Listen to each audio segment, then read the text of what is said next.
주변의 나무들을 보며 이게 완성된 요트로 변해야겠다는 생각이 들어.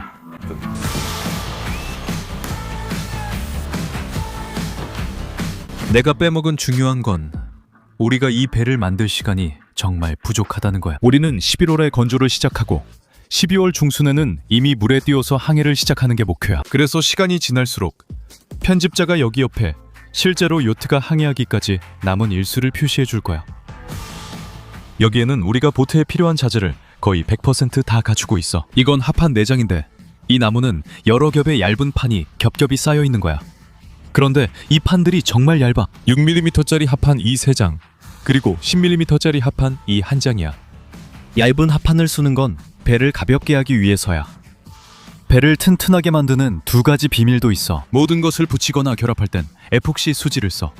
마누알 두문도에서 가장 튼튼한 것 중 하나야. 그리고 여러 부분에는 유리 섬유로 보강돼. 하지만 그게 다가 아니야.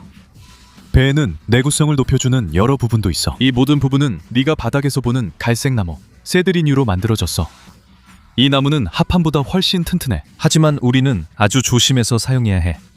세드리뉴를 조금만 더 써도 배의 무게가 늘어나거든. 이래하자. 우리가 배를 만드는 데 사용하는 방법은 스티치 앤 글루라고 불려. 영어로 자르고 붙이기라는 뜻이야. 옷 제작 과정을 생각하면 청바지 관련 보라배 에피소드가 떠오른다. 지금은 기계가 천을 자르는 그 순간이야. 그렇지? 평평한 조각들을 잘라서 나중에 우리가 다 꼬매고 하나의 옷으로 합치는 거야. 옷에서처럼 여기에서도 우리가 산 보트 매뉴얼에 들어있던 각 부품의 도면이 있어. 우리는 레이저로 자를 수도 없었고 프로젝터로 그릴 수도 없었고 아무것도 할 수 없었어. 그래서 오늘은 우리가 직접 직소로 자르고 있어. 그렇게 힘든 일은 아니야. 왜냐하면 이건 굉장히 얇은 합판이지만 동시에 우리가 너무 실수하면 안 돼. 왜냐하면 이게 영원히 배에 남아있을 거거든. 여기 이 나무에 문제가 있어. 먼저 이 합판은 여기 부분에 속이 비어있어. 여기에는 아주 얇은 껍질만 나무를 잡아주고 있고 여기 타져버렸어. 봐봐. 겉에는 껍질만 남아있고 안에는 아무것도 없어. 이렇게 되면 선체가 많이 약해져. 내가 생각하기에 우리가 해야 할 일은 뭔지 알아? 여기 바깥쪽을 수리하는 거야. 이 선체는 아래에 2겹의 섬유가 들어갈 거라서 그게 잡아줄 거야. 이제 부서지지 않아. 여기 부적도 있어. 2차원 도면. 이 모두 합쳐져 실제 배가 된다는 게 정말 신기해. 그리고 내가 저 안에서 24시간을 보내야 한다는 것도 이상한 기분이야. 그래도 한번 해보자. 지금 가장 어려운 건 구멍을 표시하는 거야.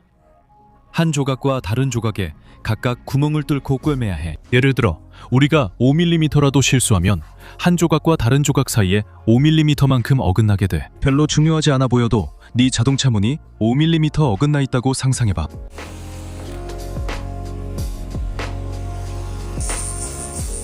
여기서는 우리가 약간 편법을 썼어. 나무들은 가장자리가 맞물려야 하는데 이게 기울어져서 나무들이 같은 평면에 있지 않게 돼.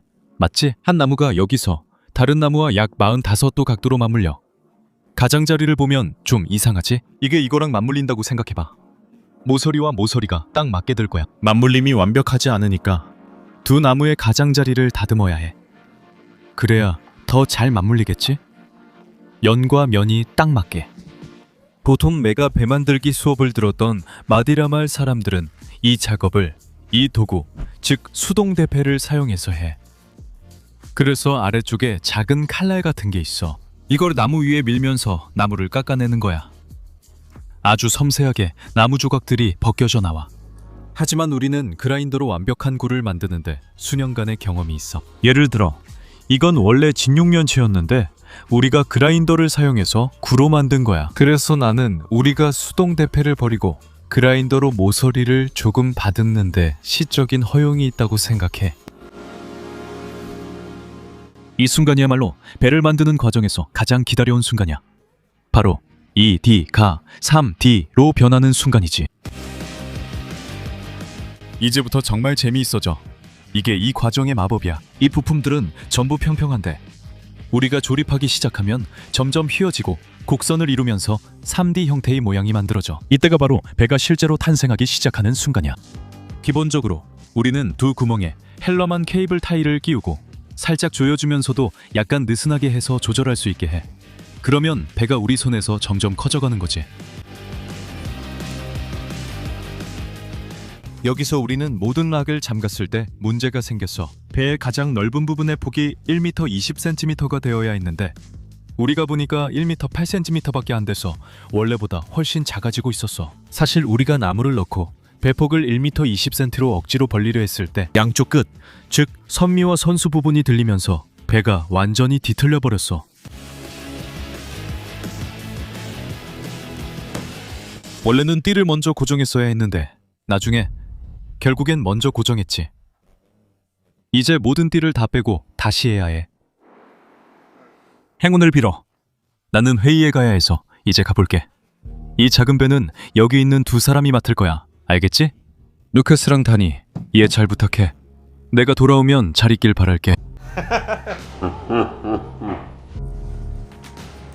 우리는 거기에 나무를 하나 넣어서 고정시켰어.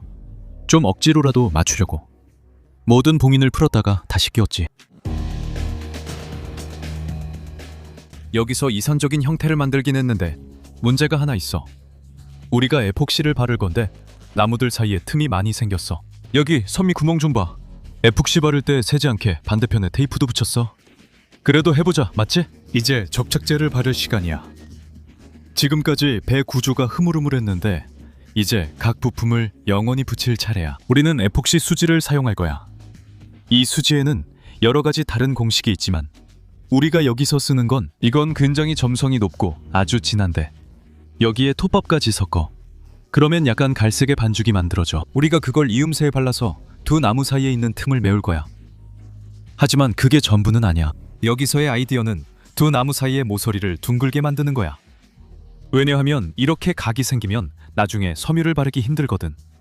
그래서 우리는 그 공간을 모두 에폭시 수지로 채워주고 이 부분이 아주 단단해질 거야. 이게 일종의 배의 늑골 역할을 하게 될 거야. 이 갈색 퍼티가 아직 젖어 있고 아직 굳지 않았을 때 우리는 그 위에 유리 섬유를 올려. 중요한 비밀이 있는데 우리가 쓰는 섬유가 바로 이거야. 이건 진짜 천이야. 가장 큰 장점은 이 천이 엄청나게 튼튼하다는 거지. 그렇지? 그래서 이 쉴드를 잡아당겨 보면 엄청나게 강하다는 걸 알 수 있어. 하지만 이 섬유는 유연하고 부드러워. 섬유를 단단하게 만들려면 뭔가가 필요하고 그게 바로 에폭시야. 에폭시는 유리와 비슷한 물질로 위에 무거운 것을 올려도 잘 견디고 굉장히 튼튼해. 하지만 잡아당기면 그렇게 강하지는 않아. 그래서 이 두 가지, 즉 섬유와 에폭시를 합치면 우리가 복합재라고 부르는 재료가 되는 거야. 그렇지? 서로 다른 두 가지 재료가 합쳐져서 각각의 강점을 하나로 모으는 거야. 다음 날 우리가 이음새에 덧댄 보강제가 이미 경화되었을 때 배는 완전히 달라져. 에폭시가 단단해졌거든. 이거 엄청나게 튼튼해졌어. 너희는 이게 얼마나 달라졌는지 상상도 못할 거야. 봐, 완전히 딱딱해졌어. 이 보강제들이 구조의 일종의 골격을 만들어줘. 두드려보면 배가 완전히 달라졌어. 그리고 좋은 점은 이제 우리가 최종 형태의 배로 작업한다는 거야. 더 이상 변하지 않아. 이제부터는 여기다가 이것저것 추가만 하면 돼. 이제 헬러만 케이블 타이를 떼어낼 수 있어. 이게 한 번에 다 떨어지진 않으니까 여기서 이 펜치로 잘라줘야 해. 최대한 바짝 잘라서 헬러만 테이프가 밖으로 튀어나오지 않게 해야 해. 배 안에 남은 건 이제 영원히 거기 있게 되는 거야. 그리고 이제 다시 한번 그 갈색 퍼티를 가져와서 선체에 있는 모든 작은 구멍이나 결함에 다 발라주는 거야. 왜냐하면 에폭시가 나중에 굳을 거고 이 에폭시와 톱밥을 섞은 게 유리 섬유와 에폭시를 섞은 것과 비슷한 걸 만들어주거든. 그래서 우리는 그곳의 모든 문제를 어느 정도 고칠 수 있어. 예를 들어 배의 선수 부분에는 나무들이 완벽하게 맞지 않는 곳이 있었거든. 거기에 구멍이나 구덩이가 있었어. 우리는 아래에 마스킹 테이프를 붙였지. 맞지? 아래쪽에 테이프를 붙이고 에폭시로 완전히 덮었어. 휴스턴, 문제가 생겼어. 봐봐, 여기 하판에 구멍이 있어. 우리가 자를 때 보여줬던 그 오래된 구멍이야. 그리고 봐, 하판이 완전히 터지고 있어. 소리 들어봐. 이렇게 선체를 만들 수는 없어. 이건 선체의 엄청난 약점이야. 이 부분은 정말 잘 보수해야 할 거야. 좋아, 이제 모든 게 제대로 됐고 케이블 타이 끝도 없고 모든 구멍도 다 막았으니까 이제 진짜로 유리섬유 매트를 덮을 차례야. 선체 안쪽에 한 겹을 덮어서 우리가 받는 부분을 보강하는 거지. 안 그러면 나무에 자국이나 구멍이 생길 수 있어. 배 안에서 뭔가 떨어뜨리면 움푹 패일 수도 있지. 그리고 바깥에는 두 겹을 덮어 선체를 튼튼하게 보강해. 그래야 어디에 부딪혀도 견딜 수 있어. 그리고 배 바닥에 6mm짜리 합판을 쓰고 있다고 생각해보면 나무만으로는 버틸 수 없을 거야. 거기를 밟으면 구멍이 생길 수도 있지만 유리 섬유로 잘 보강하면 결국 세 겹이 되니까 아주 튼튼하게 보강되는 거야. 문제가 하나 있어. 완성된 유리 섬유가 매우 투명하고 유리 섬유와 나무 사이에 공기방울도 남지 않았어. 이건 정말 좋은 거야. 그런데 유리 섬유 위에 질감이 있지? 딱딱해진 청 같은 느낌이야. 손으로 만져보면 질감을 확실히 느낄 수 있고 아주 잘 보여. 이건 배 선체에는 정말 안 좋아. 물이 그 위를 지나가야 하니까 완전히 매끈매끈해야 하거든. 그래서 우리는 에폭시와 에어로실이라는 걸 섞어. 바로 이거야. 이건 피로제닉 실리카라고 하는데 녹인 모래 같은 거야. 그리고 나서 내가 분사된이라고 말하려고 했는데 사실 분사된 거야. 볼에 분사된 거야. 하지만 수지에 섞으면 점점 반죽처럼 되고 그 반죽을 선체 위에 발라서 모든 구멍을 막고 표면을 매끄럽게 만들어. 일종의 충전재 같은 거야. 유리가루를 흡입하지 않도록 정말 잘 보호해야 해. 그래서 다니와 루카스가 우주인처럼 옷을 입고 얼굴 마스크와 안경을 쓰고 그걸 사포질해야 했던 거야. 왜냐하면 호흡기에 해로울 뿐만 아니라 유리 섬유가 팔이나 피부 어느 부위에든 달라붙어서 엄청 가렵게 하거든. 일종의 가시처럼 피부에 박히는 거야. 금요일 밤 10시. 여기 내 일을 도와주러 온 사람이 누군지 봐봐. 나지 맞지? 바로 나야. 그리고 결과가 어땠어, 메리? 나는 점점 예뻐지는 것 같아. 나중에 입에 타보고 싶어? 너랑 같이 일하면 탈래. 선체의 방수 처리랑 보강 부분을 생각하고 있는데 선체는 이미 완성됐어. 보통 때라면 이 배는 이미 띄웠을 거야. 우리가 매뉴얼 두 문도에서 만든 어떤 배보다도 더 좋아. 잠수함만 제외하고. 괜히 하는 말이 아니야. 근데 내 생각엔 이 배를 시험해보라고 수영장이 우리를 부르고 있는 것 같아. 하나, 둘, 셋, 그리고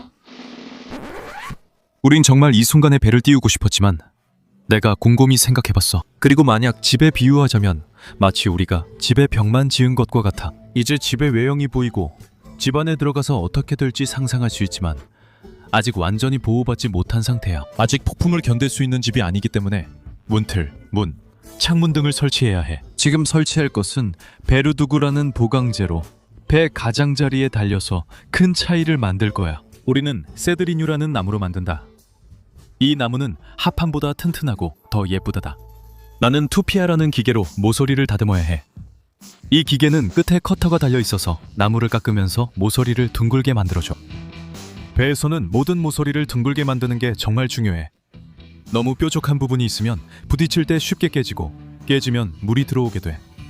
그래서 배에 날카로운 모서리가 있으면 약점이 되는 거지. 아무튼 베르두고에서는 바깥쪽에는 나무띠를 전체 가장자리에 두르고 안쪽에는 15cm짜리 작은 나무 조각들을 그 사이에 15cm짜리 구멍이 생기게 박을 거야. 그리고 그 위에 또 다른 나무띠를 덧댈 거야. 이 모든 걸 조립하면 배 가장자리에 구멍들이 생기는데 이 구멍들은 여러 가지를 묶는 데 사용돼. 밧줄을 묶거나 항해 중에 필요해서 바로 접근하고 싶은 물건을 묶는 데 쓸 수 있어. 정말 멋져 보여. 내 생각엔 이 부분이 배에서 가장 아름다운 부분이야. 이 부분이 배를 튼튼해 보이게 해. 이 부분은 6mm 합판으로 만들어졌지만 위에서 보면 완전히 달라 보여. 이제 정말 튼튼한 배처럼 보여. 이걸 설치하는 건 쉽지 않아. 나사를 쓸 수 없어서 에폭시로 완전히 덮지 않으면 배에 남을 수 없어. 첫째, 나사가 녹슬기 때문이고 둘째로 딱딱한 물체가 나무처럼 더 부드러운 구조물 안에 있으면 그 구조물을 구부릴 때, 즉 휘어질 때 딱딱한 부분이 더 부드러운 부분을 망가뜨리게 돼. 배를 두고 바로 아래 약 10cm쯤 뒤에 배의 내구성을 높이기 위한 보강재가 들어가. 이것도 우리가 세드리뉴로 만들었는데 이건 어쩔 수 없었어. 우리는 나중에 빼낼 나사로 선체를 안쪽에서 바깥쪽으로 뚫어야 했어. 하지만 그게 안 좋은 게 선체 안쪽에 나사 구멍 자국이 잔뜩 남아서 흉터처럼 보이거든. 여러분께 말씀드리고 싶은 게 있는데 저는 에폭시를 정말 좋아해요. 그런데 에폭시는 굳는데 시간이 오래 걸려요. 에폭시가 딱딱해지려면 여기서 보시는 것처럼 24시간 이상 걸리기 때문에 바르고 나서 바로 사포질을 하거나 방금 붙인 걸 바로 믿을 수는 없어요. 이게 문제예요. 모든 걸 계획적으로 해야 하거든요. 내일은 사포질을 하고 다음에 부품을 붙여요. 다시 24시간 기다린 뒤 또 사포질 후 섬유 바르고 에폭시를 올린 뒤 다시 24시간 기다려야 해요. 그리고 이건 우리가 정말 촉박한 일정에 대해 이야기할 때예요. 우리가 배를 바람에 띄우기까지 남은 날이 얼마 없을 때는 정말 복잡해요. 그래서 우리가 뭘 했냐면 에폭시가 굳는 동안 우리는 이 시간을 이용해서 센터보드, 방향타, 좌석 같은 작은 부품들을 만들었어요. 이런 것들은 동시에 작업할 수 있거든요. 하지만 다시 두 부분을 에폭시로 붙여야 했고 몇몇 부품은 우리는 또한 위에 유리 섬유 한 겹을 입혀야 하고 그 다음에는 에어로실로 마감 처리를 해야 해요. 어쨌든 이런 부품 하나 완성하는데 며칠이나 걸려요.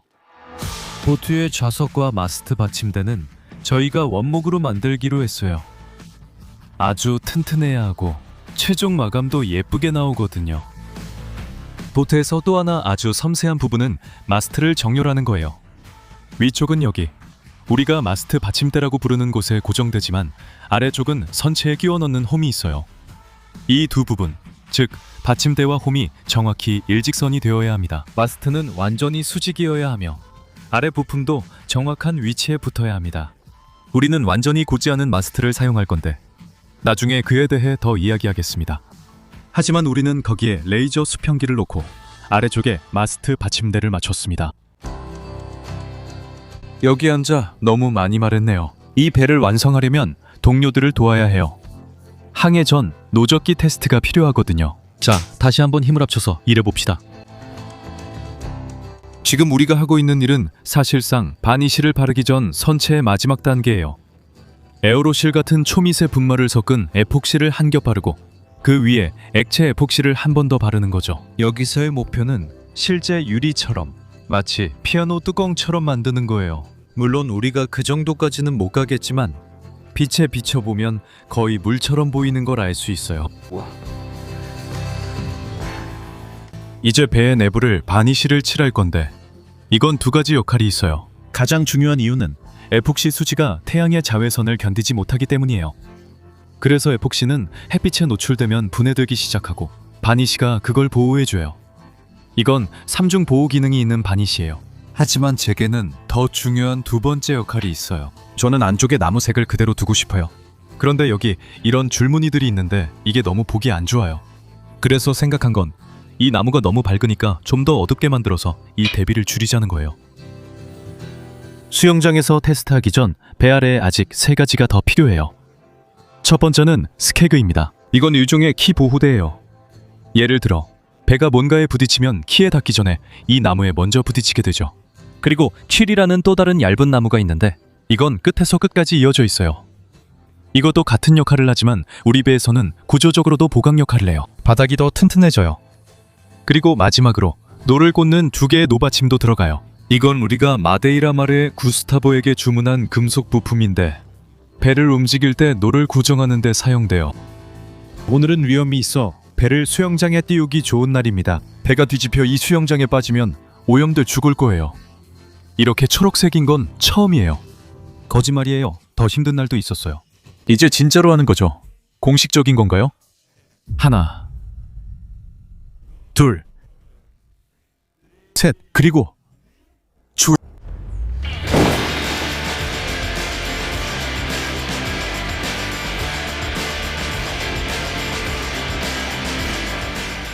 노젓는 자세가 별로 좋지 않아요. 돌아올 때 너무 많이 숙일 수가 없어요. 왜냐하면 노가 제 다리에 걸리거든요.